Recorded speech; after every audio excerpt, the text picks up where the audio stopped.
Hello there. My name is Morley with my co-host Corey. We are The Real Guys, and this is The Real Show with 2 E's. Are you a Skrull, Corey? Am I a Skrull? Maybe. Are we both Skrulls? Definitely did not make this joke last time. I'm making the joke again. Because Secret Invasions don't bother, so why should I? As always, I'm with my co-host Corey. How are you doing today, Corey? I'm doing crazy today. Crazy today. Yeah. And better watch out, Corey. You're insane. Thought I'd make insane in the membrane. Insane in the brain. Yeah. And you can listen to us on all your audio platforms or watch our YouTube version on YouTube, The Real Show, or interact with us on Twitter, The Real Show FM. I just made a fun tweet about the Indiana Jones Omnibus. There we go. Because we just finished our Indiana Jones series review. We did. And now we're finishing up on Secret Invasion. We are. If you'll remember, Corey, we reviewed the first 2 episodes of Secret Invasion. How lucky we were. Oh, we yeah. often do. We start off with something, then we come back and we finish it. Yes. Not with She-Hulk, though, because we missed out on She-Hulk. Maybe we should have missed out on Secret Invasion. Probably. Another series about green people. Big green man. Big green. These are sort of medium-sized green. Well, no, there is a big green man in this. The Hulk would be a big green man. The Hulk would be a big green man. Abomination would be a big green man. She-Hulk would be a big green woman. Yeah. And the Skrulls would be regular-sized big. Yeah. They wouldn't be big. They'd be regular green people. Yes. Or maybe one big green man. Yeah. Which would be Gravik. Sorry, I was going to say, it's so good you remembered all the names. I'm so good. I remember the villain's name. Gravik. Such a good villain. Such a good, memorable villain. Nick Fury. He's back. He's come back from space. Okay, so we're going straight into the good part of this. Yeah, the only good. Well, no, there's a couple of good parts. Yeah. Nick Fury, Samuel L. Jackson. Yes. This was kind of the thing that he heralded. He's like, hey, I'm going in to do Secret Invasion. This would have been a film, apparently. You maybe should have been. And this maybe should have been. Maybe it would have been more condensed. Yeah. Maybe things would have happened. Yeah. But not like this. Things don't happen. No. Obviously, spoilers for Secret Invasion. Yes. Obviously, it came out in like June, mid-June, and we're halfway through August when we're reviewing the full thing. It finished July 26th. Yeah. It finished. So like 2 or 3 weeks ago. This point. Yeah, 2 or 3 weeks ago. And Nick Fury, he's been rocking around space, and now he's back. Yeah, he's set up all this Skrull stuff on Earth to basically cover for him while he's away. Yeah. But now he's back, and it's all gone to heck in a handbasket. Yeah. And he's not ready for it on his way back. Of course, Gravik, the leader of the Skrull Resistance, who apparently would have been Nick Fury's son, right, or something like that. Or not Nick Fury's son, or would have taken the form of Nick Fury's son. Yeah. But instead they kind of explain it away with Gravik being like he took the face of the first person that he killed. Yeah. It's funny because we don't know that. No. Like we don't even see it. No. Like it would have been nice if we see like a Skrull kill like Kingsley Ben-Adir, I'm naming the actor because that's who he looks like. Yep. A Skrull who is young Gravik kill Kingsley Ben-Adir and then take his face. Oh wow, this is who that guy is. Like maybe like a flashback in the finale or at the start, or a flashback in like the second to last episode. But no, they just kind of say it in the end. And Nick Fury Nick Fury isn't even told. No. Because I assume Nick Fury already knows. Because Nick Fury knows that guy. I'm not sure. No idea. Because Gravik wasn't talking to Nick Fury. Gravik was talking to Gaia, who was Nick Fury. Yeah. Yeah, I mean, in all fairness, this is a pretty common thing with the show. It's like, I don't know. And the pretty common thing with the show is you could have done something cool, but you choose to not do it. Yeah. You choose to not go anywhere, and then start exactly where you left, end exactly where you started. Yeah. Which is a bad rule. Yeah. It's like what is it? The story triangle? Is that what you call it? Yes, I think so. No, it's like the equilibrium. Yep. And then you have something that disrupts the equilibrium. Welcome to film production 101 here, folks. Welcome to how to create a fictional story 101. You start off with an equilibrium. Everything's equal. You have a cataclysmic event. You have an event that sets the story in motion. Yes. You go through arcs. Yep. You change your characters, and then you end with a new equilibrium. Yes. Right. Where things are back to normal, but they're different. They're different. How will we cope with the differences, Corey? The Yes. changes. What they do here is they start off with equilibrium. Nick Fury's come back from space. The Skrulls are in trouble. There's evil Skrulls. Yeah. And they end with Nick Fury's going back into space. He's made the situation worse. Yeah. Than when he arrived. Yeah. Because instead of He's put the he arrived with the school people in Yeah. peril. He's left with the school people in peril. I was going to say, I almost feel like this, as much as Nick Fury is part of it, I almost feel like it should maybe focus on other people, because Nick Fury's just gone again. Instead, I feel like should be someone else. Nick Fury appears, and then Nick Fury leaves again, but then at least you still focus on the person that's probably going to be relevant for future things to come, rather than Samuel Jackson. Well, no, Nick Fury is going to be in the Marvels. Yeah, that's true. But they showed him in the trailer. Yeah. Everyone's like, hold on, how is he back in space after the Secret Invasion? Yeah. Oh, he must go back to space then. Everyone already surmised it by the time that the Marvels trailer came out. Yeah, I don't know. Alongside Sizzling Sam Jackson, Go on. He doesn't do bad. No, he does fine. Sizzling Sam, he does his work. Yeah.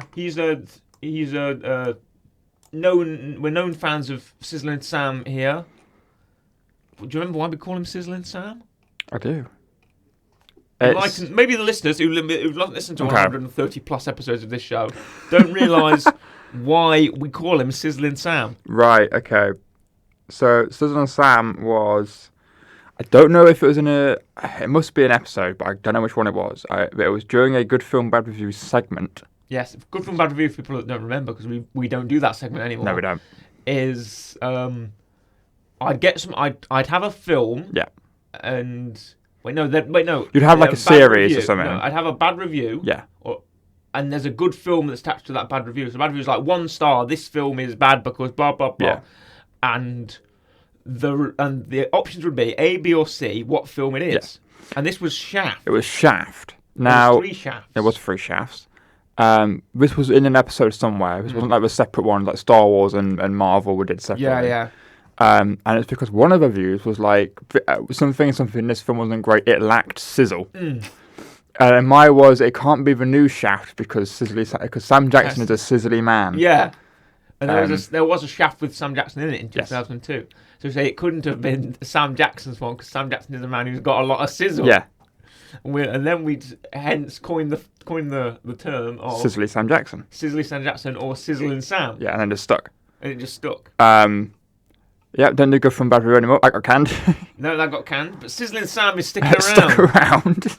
You know, I think Sizzling Sam's a great phrase because Sam Jackson has got... You look at him, he's got sizzle. He's got sizzle. He has.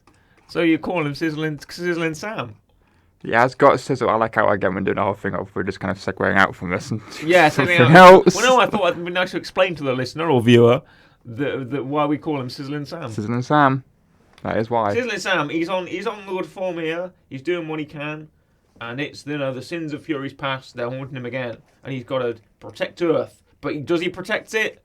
Does he make it worse? Probably yes. Yeah. Next up, we've got Bendo Mendo. Ben Mendelsohn is here. Now, I'm a big fan of Ben Mendelsohn. I always name his projects. I think he's great. I'm trying to name stuff Ben Mendelsohn's in. He's in Rogue One. There you go. He's in that film about the video games, Ready Player One. That's right. He's in the one that I mentioned, Lost River, the one I enjoyed on Amazon. That was my rec last time we did Secret Invasion. I was about to say Pixels for a second. Yeah, he's not in Pixels. That other film about video games. No, he's not in Pixels. No. With Adam Sandler. And Peter Dinklage. Yeah. That's right. But Ben Mendelsohn is a damn good actor. Yeah, he is. You ever seen Bloodline? I haven't. Oh, it's on Netflix. It's about a family that runs a hotel. And he plays the black sheep of the family, Danny Rayburn. Ben Mendelsohn's great. He's really, really good. What does he do in this? Next to nothing. Dies. Yeah. Spoilers. Well, no, he has a plan. He goes to Gaia. I want to make peace with the humans. I want to make a peaceful world where Skrulls and humans can live together in harmony. Does he achieve that dream? No. He dies, and then Fury makes it worse for them. Yeah. Fury makes it worse for the Skrulls. He just goes fully against Talos's vision. Talos's vision for a peaceful Skrull society with humans, he completely goes against it and makes it even worse for the Skrulls. So Talos died in vain. That's the worst death for a character when you die in vain. Yep. And what if Talos was actually the villain? That might have been cool. A cool switch would have been that Gravik was a bit of a red herring, and he was actually, taking orders from Talos, who was on the other side. It was like a double agent. That would have been fun. or Talos was like an enemy operative, or could have been turned to or he was in fact the secret leader of the Skrulls the whole time. That would have been interesting. Ben Mendelsohn plays a great villain, as we know from Rogue One and all the other, the Robin Hood reboot. Little bit of something. Little bit of something. Something. That's all I wanted, Corey. All I wanted was a little bit of something. A little bit of something. Did they give us a little bit of something? No. New. In the tall. words of Martin Freeman, who shows up in this. He's here. Twice. He's here once. Yeah. Because once he plays someone who's a Skrull who's impersonating him. Yes. His character of Everett Ross. And then he appears last in one of those brain chambers or whatever they're called. Yeah. You know, where they strap you up and they've got the brain laser in your brain. Yeah. Take your. Did they do that in Captain Marvel? I think they did. I'm not sure. Maybe. Because there are Skrulls in Captain There Marvel. is. That's where they're from. Yeah. The film Captain Marvel. Not obviously comics. Yes. The film Captain Marvel. Obviously, I'm joking there. The Skrulls do come from comics. And they don't just appear in 2019's Captain Marvel. But the Skrulls have this kind of brain thing which allows you to take the memories of the person that you've captured or killed or turned into. Yep. But in Captain Marvel, they don't use the brain thing. They just turn into people. Yep. So I guess they have that ability, but they can't retain memories unless you have the brain machine. Yeah. I'm making up logic for this series that doesn't exist. The series never tells you what the brain machine is for. No. Or why they can turn into it without the use of the brain machine, or why they need the brain machine to know people's memories. I guess if you're like a government official, which they're turning into. Yeah. Again, I'm making context for the series, which they don't give you. I'm headcanoning the series to make it sound more convincing in my head.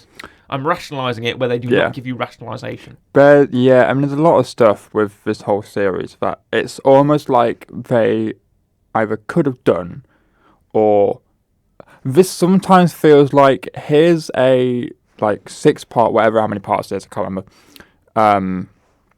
Mini series that's going to explain what we're now going to do in the films coming up. This is like a backstory. So if anyone goes, what happened here? Go, it's this. It's not great, but this is why it's happening. This right here. Just like a little thing. Because I'm going to assume, and they kind of, I think, tried to tease this, that there's going to be some times in future films, or maybe even in past films, where it's like, that's not that person. That's been a Skrull the whole time. But they don't do that because they don't have the stones. No, so I'm going to assume this is like if in like 3 or 4 films time Doctor Strange isn't Doctor Strange, you can go Secret Invasion warned you. That's just a little thing to now explain why in the future there might be different people. Because they don't want to take any risks, Corey, and that's the truth. Let's take, for example, Colonel James Rhodes. Go on. Played by the one and only Don Cheadle. Don Cheadle. Big fans. Big fans of Don Cheadle here. Big fans of Don Cheadle. He's a Skrull. Yes. He's portrayed by a Skrull woman.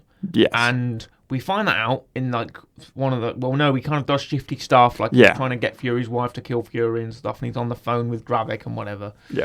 This guy must be a Skrull. And normal stuff for Don Cheadle. Imagine if he'd been a Skrull since Iron Man 2. Yeah. Holy crap! Right. That would have rationalised the changing in fates as well from Terrence Howard to Don Cheadle. Oh wow, he's been a Skrull this whole time. That's great, because in the Secret Invasion comics, which by the way they ignore here, don't do anything for the Secret Invasion comics. Great. It's Secret Invasion in name only. Yep. In the Secret Invasion comics, it's revealed that several characters, like Elektra from Daredevil, for example, has been a Skrull this whole time. Yep. And you're like, oh my god, that's such a mind meld, right? That's such a mind meld. Yeah. But this, they don't do it. No. Because they don't have the guts. No. To say this guy's been a Skrull the whole time. This character you love, Rhodey's been through the death of his best friend and all this tragedy and broke his legs and whatever and civil war, and all of that was a Skrull the whole time. And you were looking at a Skrull this whole time. How do you feel? Has your mind been melded? No, my mind's been. Because that's the one thing that I saw, and in all fact, I saw it before I finished the series. Was everyone saying like, oh, was he a Skrull in like, I think Civil War because he was not wearing his braces or something, or there was some weird thing of like he wasn't wearing leg braces in a film, so was he a Skrull at that point? People were trying to go back and figure it out or not. I don't know. You know the actual reason when he became a Skrull? When? After the last time you saw him, because he was in Falcon and the Winter Soldier. He was, yeah. If you can remember for one episode. Yeah. Was he a Skrull then? No. He was a Skrull after that point. That's great. So basically, just a recent Don Cheadle Yes, was and just now. a Skrull, just now, which is such a cop out. Yeah. If they'd said he was a Skrull in that and happened before that, that would have been at least mildly interesting. Because you could have gone back to that scene and thought, oh wow, he was a Skrull then. Oh, but no, nothing. This is the thing. At some point in this episode, I was expecting like one of the episodes to do like a quick 10, 20 minute, like almost montage of here's all these moments in Marvel, and then revealing that these people weren't them, they were Skrulls, and just go back like to all the films and just show them. Yeah, didn't do that. Because what you could have done with like a lot of side characters. Yeah. You'll say, oh, these guys were Skrulls the whole time, like Don Cheadle, like Everett Ross, like I don't know, Happy Hogan, make John Favreau a Skrull or something, right? That would have been cool. Because it changes the landscape. Yep. And it raises the stakes of anyone could be a Skrull. That was the whole thing. Of all the marketing was people's faces changing into Skrull faces, and anyone could be a Skrull. And the credits were showing like police officers and politicians and stuff. And that's half the crux of this series is that all the government leaders, like prime ministers and presidents, are Skrulls, and newsreaders are Skrulls. And that's like, oh wow, what, these characters we've just met in this series are Skrulls? Imagine if they'd introduced that prime minister character, like the woman. I can't remember what her name is. Does it even say here? Pamela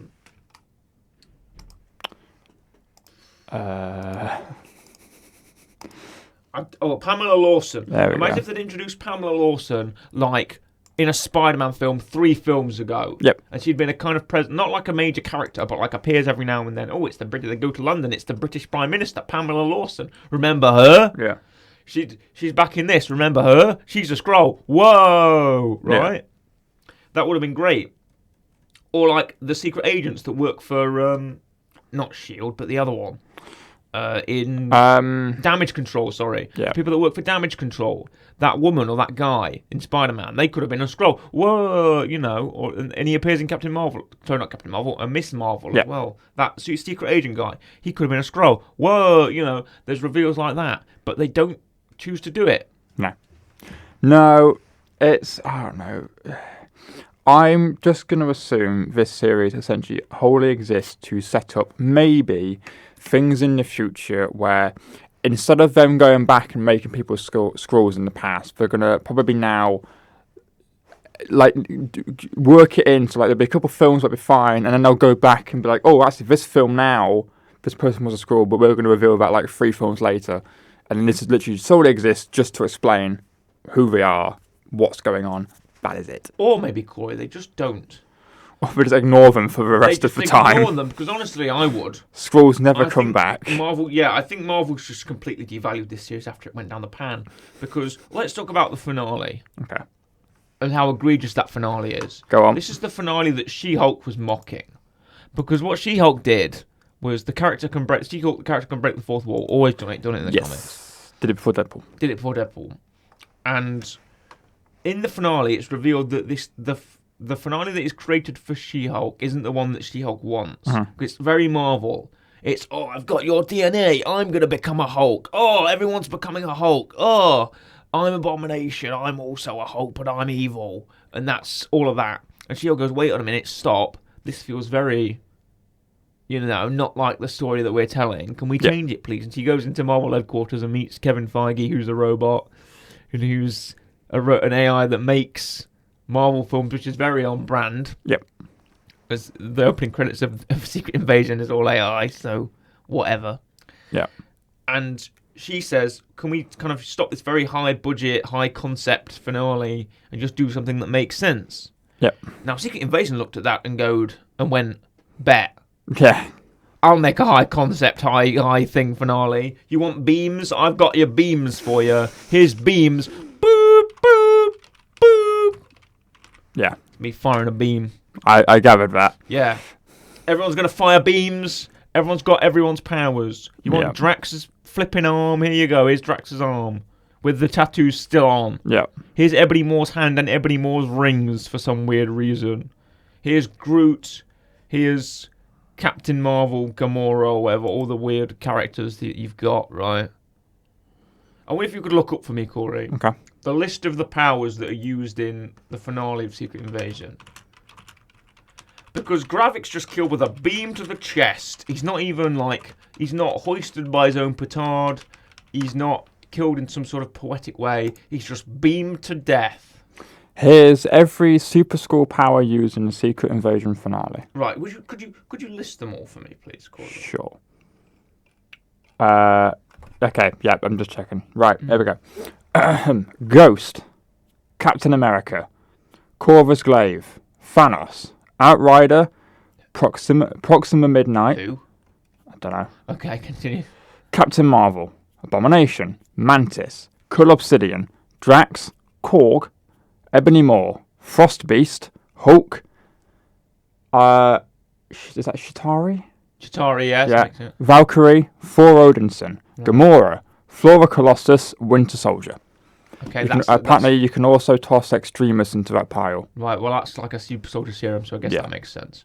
That's what? More than 20? Something like that? 6, He's counting. 10, 11, 12, 21. Just rumbled. 21. Yeah. 21. And with a budget of $212 million, it still looks like poop. Yep. It's it's not interesting. It's the same thing that Marvel always does. Is we've got a character with a set of powers. Who's the villain? The same character with the same set of powers. The thing that I also find kind of funny. It's maddening. Is this mentions the fact that all the DNA is supposed to be harvested after Endgame, which is why, because obviously everyone's there. It also mentions that Ghost and Abomination weren't present at this event, but we guess Fury just tossed them in, because why not? You're right, they weren't. No, they're not there. Obviously they're around, somewhere. Obviously, yeah, they're around. But they're not there. It would be cool if it was. But they don't put into their own continuity. That's laughable. I would have liked Abomination versus Thanos, that'd been nice. Yeah, Abomination versus Thanos. Also, let's remember the wonderful contribution that Cull Obsidian played into the battle of... And Corvus Maeve, or whatever he's called. Played into the great battle of Endgame. Yeah. And the concept isn't that bad. It's like Nick Fury cleaned up the battle after the Endgame, the whole battle of all the heroes and all the portals and stuff. We're all put up together, and they all fought, and everyone died. And then Fury sent in a secret Skrull team to extract the DNA. Wow, that's really paranoid and Nick Fury. That's really cool and unique concept. Yeah, and he can essentially, if it goes right, essentially could have seen it. Yeah, he could have his own Skrull Avengers, essentially. Skrull Avengers, your secret Skrull Avengers, Super Skrull Avengers. Yeah. That would have been a cool, he's trying to create heroes now. Oh, that's very interesting and very The Boys. Yeah. Very Vought International. But do they go anywhere with that? No, just that big superpower hero fight. Why not? Yeah. Just big CGI fight. Yeah. Because if we haven't got anything in Marvel, it's superpower CGI fight. Yeah. Do you want some CGI fight with your CGI fight? Here's a sky beam. Boop, boop, boop. I mean, here's the thing, right? Obviously, this is Marvel. Boop. Thanks. Obviously, for years and years, you've had Infinity War, Endgame, Thanos, boom. Now it's okay, now we need something else. Obviously, now you've got Kang, who seems to be the main villain. For now, this big I guess 3 or 4 phase thing with the 3 versions of Kang that seem to be the main versions of Kang that we're going with. But now it seems like, okay, right, now we're going to do multiverse. Now we're going to try and find things that we can add now to this new thing. Because nothing's really been brought over from Endgame. Endgame kind of stopped, and now this is a whole new separate thing, other than obviously the people that were in it. Now we're going to get new Avengers, and new Captain America, and new Iron Man, and Hawkeye's training his kid, and that kind of thing. It feels like they're trying to find something to click that they can do something with and to add new stuff, and it's not really been working for any of them. This hasn't really worked. The Skrulls now, I guess, are maybe here. They might come back. They might not. Who knows? This doesn't really add to Nick Fury's character. This is just kind of a bit...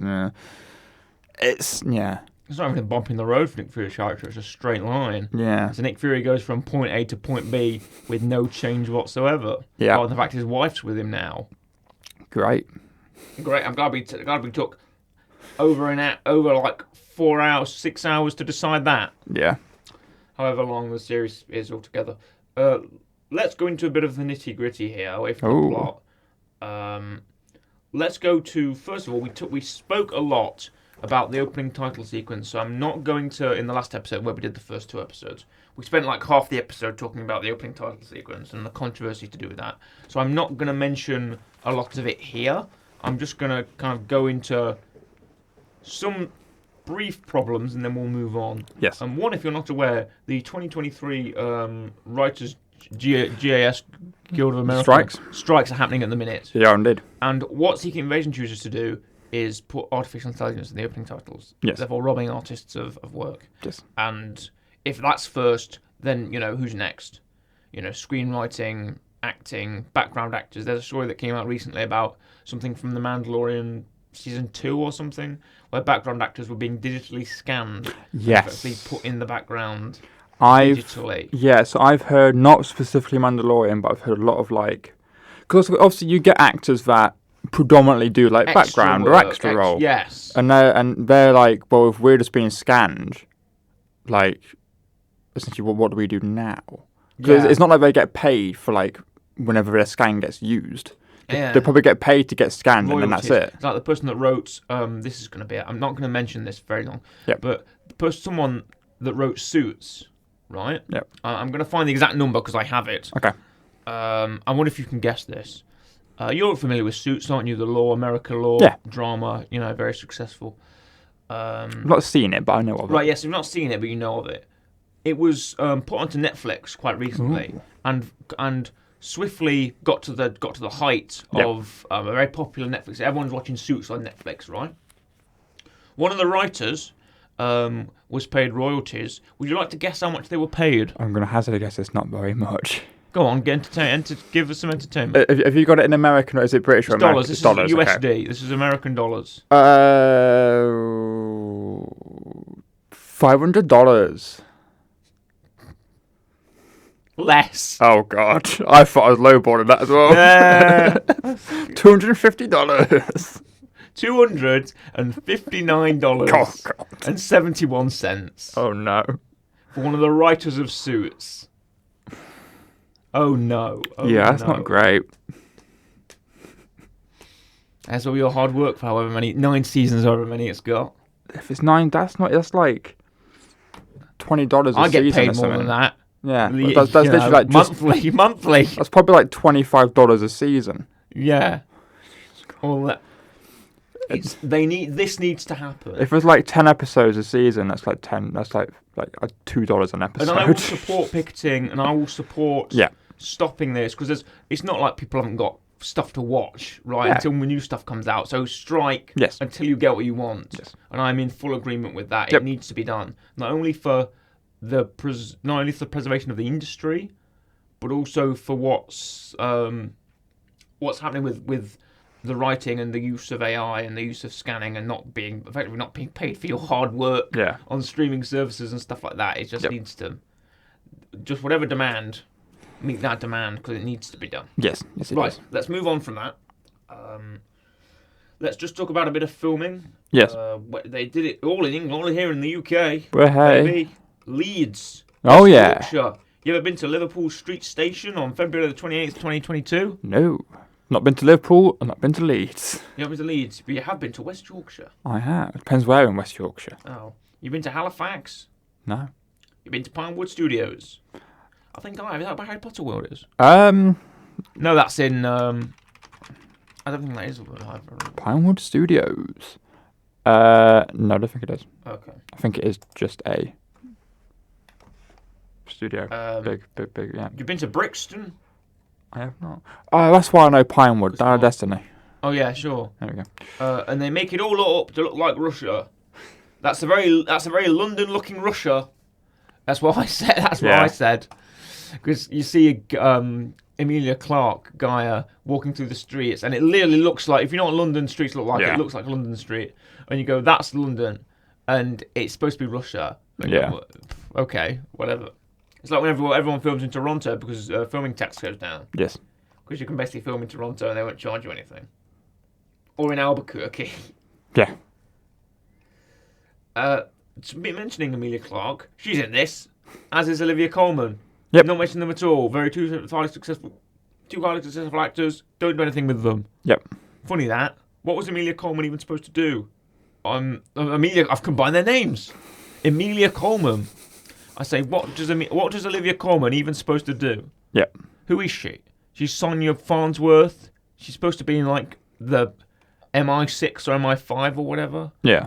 And they don't do anything with her apart from being Nick Fury's friend, and she like uncovers a Skrull, and they've got more Skrulls. Was she a Skrull? I don't know, man. Emilia Clarke is Gaia, the daughter of Ben Mendelsohn. She becomes a Super Skrull through surviving death, and is now a Super Skrull, and they don't do anything with it. I don't think we'll ever see any of these characters again, apart from Nick Fury, and that's pretty much it. Which is an awful shame of both Emilia Clarke and Olivia Colman, because they could have been characters that actually matter. Yes. Instead of being in one series and doing nothing. That would have been great. Imagine if they were actually characters who could do something, and who were actually heroes that could be in a film or could be in a series which has a second season or ramifications. Yes. That would have been great. Right, let's real rate this sucker, and then move on to something better. I'll let you go first. It's not getting high. Would you like to give some overall thoughts, and then your real rating, please, Corey? Sure. Don't watch it. That's about all I can say. It's not. I don't know. I'm torn between like a 5, but even my head's like, it's 5 too high. Okay. I'll stick with 5, and then I'll see where you go, and maybe go up or down. Probably won't go up. I'm not going up. Okay. I'm gonna give it a 4. See, I was torn between 4 or 5. Or a 3.5. It's dangerously getting a 3.5, but I will go for a 4 because Ben Mendelsohn's in it. I like Ben Mendelsohn. This is what I mean. I like Emilia Clarke. I like Olivia Colman. I like Sam Jackson. Very sizzly. I'll give it a 4 on its merit on those 4 merits alone. I will give it. Also, Kingsley Ben-Adir as Gravik is pretty good. Yeah. I like his cold calculating villain. I think he does well. I wish we could see Gravik as a film villain or something. They're doing Secret Wars. Maybe Gravik can come back in that. Yeah. I'm not sure. It's just an awful shame, I think. So. Yeah. And Don Cheadle as well, and Everett K. Ross, Martin Freeman. Yeah. It's, I don't know. I'll knock it down 4.5. Okay. Yeah. I will give it a 4. Okay. Now. It's your time. Okay, it's time for the weekly rec. Give us something better than a 4.5, please. This will be better. Okay. GQ. Are you familiar with GQ? The magazine? Yeah, the magazine. The Gentleman's Quarterly or whatever. Yeah, Gentleman's Quarterly, that's right. Yeah. Are you familiar with them? Are you a gentleman? I am. Do you experience Gentleman's Quarterly? I don't buy them, but I am aware of GQ. Okay. Read their articles sometimes. Oh, yes, and this is one of those articles. Oh, okay. It's not an article, it's on their YouTube channel. 7.4 million subscribers. How to dress YouTube like Sam channel. Jackson. How to dress like Ben Mendelsohn. Okay. It's Ben Mendelsohn breaks down his most iconic characters. They like to do this series with famous male actors. They do. Ben Mendelsohn, he's wearing a checkered coat. Nice. It's very fashionable. He looks like a dapper Australian gentleman. And his hair's all in a bunch. He looks very rugged and charismatic, as Ben Mendelsohn often does. And he's going to break down his iconic characters for you. There he is. Including characters in Spotswood, Animal Kingdom, Dark Knight Rises, Bloodline, Rogue One, Ready Player One, and finally in Robin Hood. So thank goodness he doesn't cover Secret Invasion. Oh yeah, that's such an iconic character. What a shame. What an iconic character is Talos. Well, they could have done something with him. If only they did something with him. Yeah. So, and he's got great enthusiasm the whole time. He's such a captivating guy to watch. There he is. And I'm great that fellow Australians can sort of see him as a guy to, an icon almost, like he's a home export for Australia. He started when he was young. He's like a child actor that sort of came about good. So I'm a big fan of Bendo Mendo, as they call him in Aussie land. And I'm going to give this I love Bendo Mendo. A strong 8. Nice. 8. A strong 8 out of 10 reels. It's Ben Mendelsohn breaks down his most iconic characters from GQ 4 years ago. Give it a watch on YouTube. It's free. So that is my weekly rec for this week. It's Ben Mendelsohn, and he's going to break down his most iconic characters. Give me a cool Ben Mendelsohn character. Well, Rogue One. Rogue One. Has to be Rogue Director Krennic. Has to be You know what his Krennic. full name is? What, Director Krennic? Yeah. Craig with a K, Krennic? No, Okay. it's Orson Callan Krennic. Oh, okay. Is his full name. I only know that because I read the prequel book to Rogue One, Catalyst, which is good, by James Luceno. A really good novel. But that is our review of Secret Invasion. Don't watch. Give it a skip. Skip. Honestly, I'd say skip. Skip it if you want. Yeah. Don't need to. Yeah. I'm gonna also say just a tiny point before we leave you. Go on. It's suffering from a lot of Marvel fatigue.